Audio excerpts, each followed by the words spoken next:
I've always been inspired by nature and wildlife. It's always been my main passion really, and it feels amazing that we're able to channel the success that we've had with Wrendale Designs back into nature and to fund what we're doing here on the farm. And in return, that's providing so much more inspiration for new designs and new artwork. So it feels like the closing of a circle, which is really nice. And we have Wild Wrendale Instagram and Facebook social media channels, so please follow those if you want some updates on what we're up to here on the farm and lots of news about the species that are turning up.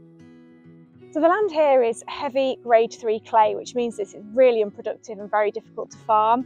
And we tried for a couple of years and actually we just couldn't make it profitable. And so we made the decision about 5 years ago that the land could offer more to wildlife and to local nature than it could to food production. So we made the huge decision to take it out of production and go down a wilder route. We've been surveying for birds and butterflies over the last couple of years, and it's really incredible the results that we've seen in a very, very short space of time.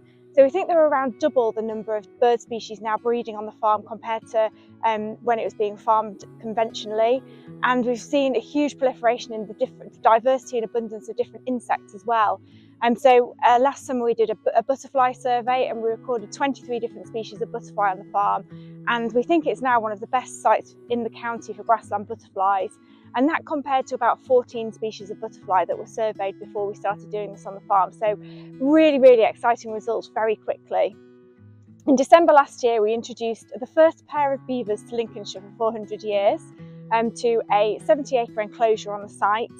We're already seeing some really exciting behaviour and activity from the beavers. So they've built some dams across the watercourse that runs through the site and lots of coppicing, which now in spring is starting to regrow and produce more food for the beavers and also letting more light in. So we're seeing a greater diversity of plants that are able to grow.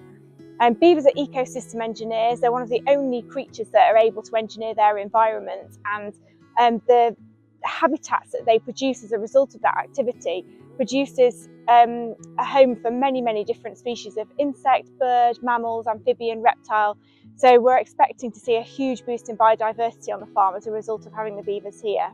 We excavated an area of ponds and wetlands of about 5 acres a few years ago, just really as an experiment to see how the land responded and whether it held the water. And sure enough, it's been a huge success. And we've had 18 different species of dragonfly and damselfly recorded on the ponds. They're full of frog spawn, toad spawn, lots of little stickleback fish, huge numbers of invertebrates.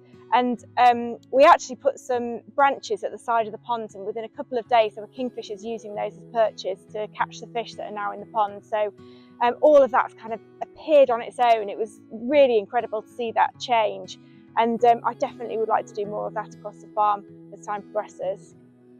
It would be the dream if we had turtle doves back here on the farm. I've spoken to some people in the village and they remember them being on the farm around 20 years ago. So to see them come back, they're really struggling, especially in this part of the country.